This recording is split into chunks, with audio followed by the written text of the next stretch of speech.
Neuro മാർക്കറ്റിംഗിന്റെ ഒരു example ആണ് I just want to convey. So അതിന് ഏറ്റവും best example is Nestle. You know about this brand call Nestle. So Nestle launch ചെയ്ത ഒരു ടൈമിൽ തന്നെ ജപ്പാനിലോട്ട് ഈ ഒരു കോഫി പ്രോഡക്ട്സ് മാർക്കറ്റ് ചെയ്യാനായിട്ട് ഒരു പ്ലാൻ ഉണ്ടാക്കി ഒരുപാട് മാർക്കറ്റിംഗ് ക്യാമ്പയിൻസ് നടത്തി, ഒരുപാട് ആക്ടിവിറ്റീസ് നടത്തി. പക്ഷെ അവിടെയുള്ള ആൾക്കാർ ടീ ഉപേക്ഷിച്ചിട്ട് കോഫി കുടിക്കാനായിട്ട് ഒട്ടും റെഡിയല്ല.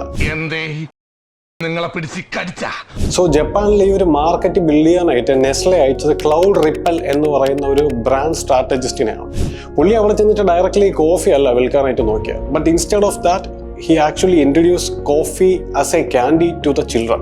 So കുട്ടികളിലോട്ട് ആ ഒരു കോഫീൻ്റെ ടേസ്റ്റ് ഇൻട്രൊഡ്യൂസ് ചെയ്യുകയും അതിൽ നിന്ന് മെല്ലെ കോൾഡ് കോഫിയിലോട്ടും ലേറ്റർ ലാറ്റയിലോട്ടും at the end they introduces what coffee. So directly കോഫിയിലോട്ട് പോകുന്നതിന് പകരം അവർ കുട്ടികളെയാണ് അതിൻ്റെ അകത്ത് ആക്ച്വലി ടാർഗറ്റ് ചെയ്തിട്ടുണ്ടാകും.